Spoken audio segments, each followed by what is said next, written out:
Good morning बच्चों।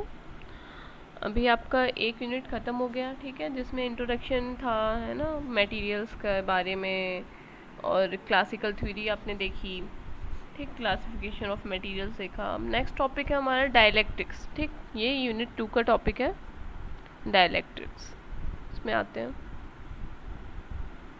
तो dielectrics होते क्या है? A dielectrics is a non conducting material which can be polarized by an electric field। ठीक, एक नॉन कंडक्टिंग मटेरियल है, ठीक, जिसमें कंडक्शन हमारा नहीं होता है नॉर्मल केस में। इसको हम क्या कर सकते हैं, लेकिन पोलराइज कर सकते हैं बाय एन इलेक्ट्रिक फील्ड। जैसे हम इलेक्ट्रिक फील्ड फ्लो कराते हैं, ये हमारा क्या होता है, पोलराइज्ड हो जाता है, और देन कंडक्टिविटी स्टार्ट हो जाती है, ठीक है। If main function of non conducting material is to provide electrical isolation then material is called insulators। अगर हमारा मेन फंक्शन है नॉन कंडक्टिंग मटेरियल का कि वो इंसुलेशन प्रोवाइड कराए, तो उसे हम इंसुलेटर्स कहते हैं। अगर हमारा मेन फंक्शन है नॉन कंडक्टिंग मटेरियल का कि वो हमारा चार्जेस को क्या करे, स्टोर कर सके, तो उस टाइप के मटेरियल्स, नॉन कंडक्टिंग मटेरियल्स को हम क्या कहते हैं, डायलैक्ट्रिक्स कहते हैं, ठीक है। इंसुलेटर और डायलैक्ट्रिक्स में डिफरेंस पता चल गया होगा। दोनों ही हमारे नॉन कंडक्टिंग होते हैं, लेकिन जो हमारा इंसुलेटर का पर्पस होता है कि वो इंसुलेशन प्रोवाइड कराए, इलेक्ट्रिकल इंसुलेशन, ठीक। और हमारा डायलैक्ट्रिक का पर्पस क्या होता है, मोटिव क्या है, कि वो उसके थ्रू हम क्या कर सकें, चार्ज स्टोर कर सकें, ठीक है। तो पैरामीटर्स हमारा फर्स्ट देखेंगे क्या क्या होते हैं पैरामीटर्स ऑफ डायलैक्ट्रिक्स। तो पहला है हमारा डायलैक्ट्रिक कांस्टेंट, सेकेंड है डाइपोल मोमेंट, थर्ड है हमारा पोलराइजेशन, और देन पोलराइजेबिलिटी। तो डायलैक्ट्रिक कांस्टेंट क्या होते हैं? It is defined as the ratio of electric flux density to electric field intensity. तो डाइपोल कांस्टेंट का फॉर्मूला आप देख लो, हम इसे सिग्मा से दिखाते हैं, एप्सिलॉन से, इक्वल टू होता है डी, यानी कि electric field density divide by capital E, यानी इलेक्ट्रिक फील्ड इंटेंसिटी, ठीक है। डी आपको बता दिए flux density equal to Q charge divide by area A, और ई हमारा क्या है, इलेक्ट्रिक फील्ड इंटेंसिटी, जिसकी यूनिट होती है वोल्ट पर मीटर, ठीक है। अब यहाँ पे देखो एप्सिलॉन इज इक्वल टू क्या आता है, epsilon naught into epsilon r. Epsilon naught क्या है, permittivity of free space, equal to इसकी वैल्यू कितनी होती है, कांस्टेंट होता है हमारा, ठीक है। इसकी वैल्यू होती है 8.85 इंटू 10⁻⁻12 फेरेड पर मीटर।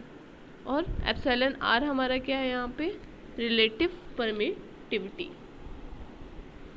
अब देखो डाइपोल क्या होता है, two positive charges separated by a distance constitute an electric dipole. दो अगर हमारे चार्जेस होते हैं जो कि अपोजिटिवली चार्ज है, यानी कि एक पॉजिटिव है तो दूसरा नेगेटिव है, किसी डिस्टेंस के थ्रू क्या है, एक दूसरे से डिस्प्लेस्ड है, तो उनके बीच में क्या होता है, एक डाइपोल मोमेंट आता है, ठीक, डाइपोल इंड्यूस होता है, इलेक्ट्रिक डाइपोल। तो इसे हम क्या कहते हैं, डाइपोल। इसको डिनोट करते हैं स्मॉल पी से, और ये एक वेक्टर क्वांटिटी है, ठीक है। डाइपोल मोमेंट क्या होता है, it is defined as the product of charge and distance of separation। जो हमारा चार्ज है ना, ये देख रहे हो चार्ज, डाइपोल में जो चार्ज हमारे डिस्प्लेस हो रहे हैं, है ना, इनटू जिस डिस्टेंस के थ्रू सेपरेट हो रहे हैं, ठीक है, जितने डिस्टेंस से वो सेपरेशन में है, उन दोनों के मल्टीप्लिकेशन को क्या कहते हैं, dipole moment. It is a vector quantity which is directed from negative charge to positive charge, ठीक है। इसकी यूनिट क्या होती है, कूलम्ब मीटर, या फिर डिबाई भी कहते हैं। तो 1 debye is equal to 3.33 into 10⁻⁻30 coulomb metre. अब देखो पोलराइजेशन क्या होता है, it is defined as the dipole moment per unit volume, ठीक। Dipole movement per unit volume को हम क्या कहते हैं, पोलराइजेशन कहते हैं, जो कि कैपिटल पी से हम इसे डिनोट करते हैं। और यहाँ पे देखो कैपिटल पी यानी polarisation is equal to N into P भी होता है, जहाँ पे कैपिटल एन क्या है, number of dipoles per unit volume है, ठीक है। In the absence of any external field, the electrons are distributed symmetrically round nucleus at any instant. When an electric field is applied, then causes movement of the electrons which are displaced in a direction opposite to that field. जैसे ही हम जो हमारा external field होता है ना, any external field, the electrons are distributed, कैसे distributed होते हैं, सिमेट्रिकली राउंड न्यूक्लियस में हमें हमारे क्या होते हैं, डिस्ट्रीब्यूटेड होते हैं। जैसे हमने इलेक्ट्रिक फील्ड अप्लाई किया, ठीक, इलेक्ट्रिक फील्ड अप्लाई होने के बाद क्या होता है कि वो आपस में डिस्प्लेस्ड हो जाते हैं, जो कि अपोजिट डायरेक्शन में होते हैं, ठीक है। उनका डिस्प्लेसमेंट कैसे होता है, जिस डायरेक्शन में हम इलेक्ट्रिक फील्ड अप्लाई कर रहे हैं उसके जस्ट अपोजिट डायरेक्शन में होता है। तो डिस्प्लेसमेंट के कारण तो कुछ चार्ज है, डिस्प्लेसमेंट है दोनों के बीच में, तो वहाँ पे क्या हो जाएगा, डाइपोल इंड्यूस हो जाएगा।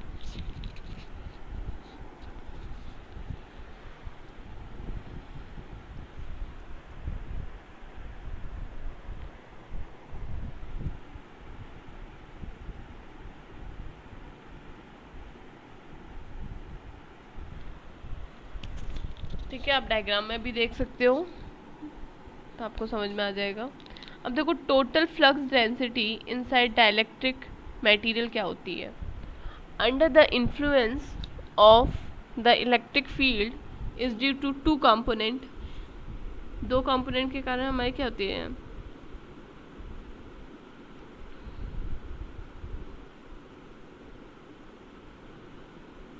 पहला हमारा है एक्सटर्नल इलेक्ट्रिक फील्ड जो कि हम अप्लाई कर रहे हैं उसके कारण, दूसरा होता है polarisation inside the dielectric material, जो हमारा पोलराइजेशन है मटेरियल के अंदर, वो उसके कारण हमारा क्या आता है, फ्लक्स डेंसिटी आती है, ठीक है।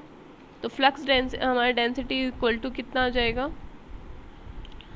जो हमारा एक्सटर्नल इलेक्ट्रिक फील्ड के कारण है वो कितनी है, epsilon naught into E plus flux density due to polarisation capital P. तो यहाँ से आप निकालोगे डेंसिटी, आपको पता है epsilon naught into epsilon r into capital E होता है। तो इसको सॉल्व करोगे, सॉल्व करने के बाद आप पोलराइजेशन अगर कैलकुलेट करोगे तो कितना आ जाएगा, epsilon naught into epsilon r minus 1 into capital E, ठीक है। यहाँ पे एप्सिलॉन आर माइनस 1 को हम क्या लिखते हैं, जाई ई। जाई ई क्या है यहाँ पे, डाइलेक्ट्रिक ससेप्टिबिलिटी, ठीक है, जो कि एक यूनिटलेस क्वांटिटी है। क्यों, क्योंकि हमारा एप्सिलॉन आर भी क्या है, एक यूनिटलेस क्वांटिटी है। एप्सिलॉन आर इक्वल टू क्या होता है, एप्सिलॉन बाई एप्सिलॉन नॉट, यानी दोनों की यूनिट सेम, तो यूनिट लेस हो जाएगा, ठीक है। अब देखो डाइलेक्ट्रिक पोलराइजेशन क्या होता है, पोलराइजेबिलिटी।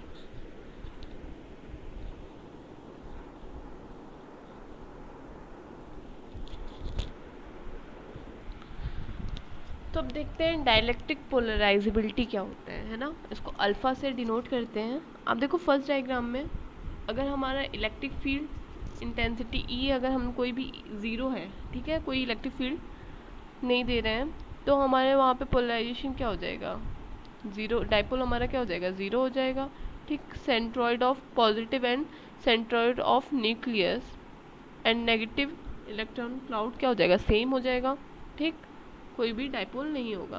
लेकिन जैसे ही हम इलेक्ट्रिक फील्ड अप्लाई करते हैं, इलेक्ट्रिक फील्ड अप्लाई करने से हमारे जो नेगेटिव चार्ज होते हैं वो opposite to the electric field apply हो जाता है, ठीक है। तो हमारा पॉजिटिव और नेगेटिव चार्ज के बीच में क्या होगा, डिस्प्लेसमेंट आता है, जिसके कारण हमारे यहाँ पे क्या होगा, डाइपोल इंड्यूस होता है, ठीक है।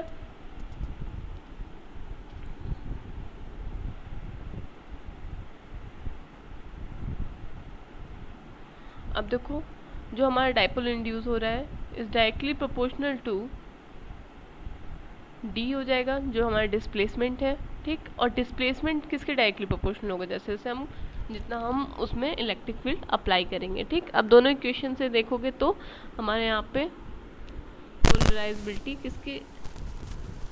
पोलराइजेशन डाइपोल जो है हमारा किसके हो जाएगा, प्रोपोर्शनल ई के, ठीक।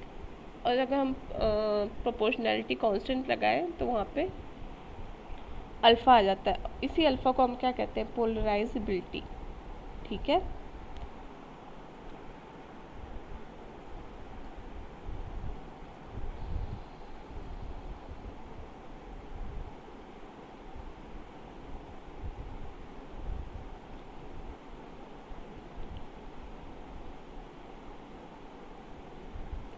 तो अब देखो यहाँ पे पोलराइजेबिलिटी क्या आ जाएगा, P बाय ई हो जाएगा, है ना। और हमारा P क्या होता है, Q इंटू डी, ठीक है ना, आपने पढ़ा अभी इसमें। और E क्या है, V बाय डी। तो यहाँ से आप निकाल सकते हो क्या, Q by V into D square या तो फिर सी डी स्क्वायर, यानी कि फेरेड इंटू मीटर स्क्वायर, ठीक है। इसको हम डेफिनेशन में लिख सकते हैं, पोलराइजेबिलिटी क्या होती है, it is the ability to form instantaneous dipoles in solid, ठीक है। Polarisability is defined as the dipole movement per unit volume of the crystal cell. ये क्या आ जाएगी इसकी डेफिनेशन, अगर लिखने को आती है तो आप लिख सकते हो, ठीक है। अब है relation between susceptibility and polarisability, दोनों के बीच में अगर हम रिलेशन निकालना चाहें तो यहाँ पे polarisation is equal to N into P small P, है ना, dipole movement, equal to polarisability into capital E आ जाएगा, ठीक है। और पोलराइजेशन इक्वल टू आपने अभी उसमें निकाला था, क्या होता है, एप्सिलॉन नॉट इंटू जाई ई इंटू कैपिटल ई। और दोनों को कंपेयर करोगे तो यहाँ से पोलराइजेबिलिटी इज इक्वल टू क्या आ जाएगा, एप्सिलॉन नॉट इंटू जाई बाय एन, यानी कि ससेप्टिबिलिटी और पोलराइजेबिलिटी एक दूसरे के डायरेक्टली प्रोपोर्शनल आ जाएगा। तो ये इन दोनों के बीच का क्या है, रिलेशन आएगा, ठीक। फॉर गैसियस डाइलेक्ट्रिक ओनली, इस सिर्फ और सिर्फ गैसियस डाइलेक्ट्रिक के लिए हम निकालते हैं, ठीक है। फॉर्मूला जो है ये गैसियस डाइलेक्ट्रिक के लिए वैलिड है। अब देखो इलेक्ट्रिक ससेप्टिबिलिटी होता क्या है, it is the dimensionless proportionality constant, इसकी कोई डायमेंशन नहीं होती है। आपने देखा था susceptibility is equal to epsilon r minus one, epsilon r क्या होता है, epsilon naught by epsilon r. तो वहाँ से आप देख लोगे तो कोई भी यूनिट नहीं होती है, यूनिट लेस क्वांटिटी होती है susceptibility. That indicates the degree of polarisation of dielectric material in response to an applied electric field, ठीक है। डिग्री ऑफ पोलराइजेशन होता है जितना कि हम इलेक्ट्रिक फील्ड अप्लाई करते जाते हैं उसके रिस्पॉन्स में, ठीक है। The greater the electric susceptibility the greater to the field and thereby reduce the total electric field inside the material and store energy, ठीक है।